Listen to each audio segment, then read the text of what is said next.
Hello നമസ്കാരം. പുഷ്പ 2 എന്ന ചിത്രത്തിൻ്റെ ഒഫീഷ്യൽ ട്രെയിലർ റിവ്യൂ ആണ് എന്നൊരു വീഡിയോ ഭാഗത്തെ. വീഡിയോയിലേക്ക് മുൻപ് വീഡിയോ ലൈക്ക് ചെയ്യുക, ചാനൽ സബ്സ്ക്രൈബ് ചെയ്യുക. നവംബർ മാസം ധാരാളം ചിത്രങ്ങൾ OTT റിലീസ് ചെയ്യുന്നുണ്ട്. നമ്മുടെ ചാനൽ ഭാഗം പരിശോധിച്ചാൽ നിങ്ങൾക്ക് കാണാൻ വേണ്ടി സാധിക്കുന്നതായിരിക്കും. അല്ലു അർജുൻ, രേഷ്മിക, ഫഹദ് എന്നൊക്കെ പ്രധാന കഥാപാത്രങ്ങളായി ഡിസംബർ 5-ാം തീയതി റിലീസ് ചെയ്യുന്ന ചിത്രമാണ് പുഷ്പ 2. ഇനി വെറും ദിവസങ്ങൾ മാത്രമേ ചിത്രത്തിൻ്റെ റിലീസിനായി കാത്തിരിക്കേണ്ടതുള്ളൂ. അങ്ങനെ ഫൈനലി ചിത്രത്തിൻ്റെ ഒഫീഷ്യൽ ട്രെയിലർ ഇപ്പോൾ പുറത്തുവന്നിരിക്കുകയാണ്. ചിത്രത്തിൻ്റെ ട്രെയിലർ കണ്ടാൽ തന്നെ നമുക്ക് മനസ്സിലാക്കാൻ വേണ്ടി സാധിക്കും പുഷ്പ 2 എന്ന ചിത്രം അതിഗംഭീരമായ ഒരു മികച്ച ആക്ഷൻ ത്രില്ലർ ആയിരിക്കുമെന്ന്.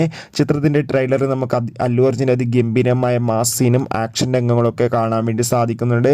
ഒപ്പം ചിത്രത്തിലെ ട്രെയിലർ നമുക്ക് ഫഹദിൻ്റെ അതിഗംഭീരമായ പെർഫോമൻസും കാണാൻ വേണ്ടി സാധിക്കുന്നുണ്ട്. എന്തായാലും കാത്തിരിക്കാം ചിത്രത്തിൻ്റെ റിലീസിനായി. എത്ര പേരാണ് അല്ലു അർജുൻ്റെ പുഷ്പ 2 എന്ന ചിത്രത്തിൻ്റെ റിലീസിനായി കാത്തിരിക്കുന്നത്? തീർച്ചയായും കമൻറ്റ് ബോക്സിൽ രേഖപ്പെടുത്തുക. കൂടുതൽ സിനിമാ വാർത്തകൾക്കായി ചാനൽ സബ്സ്ക്രൈബ്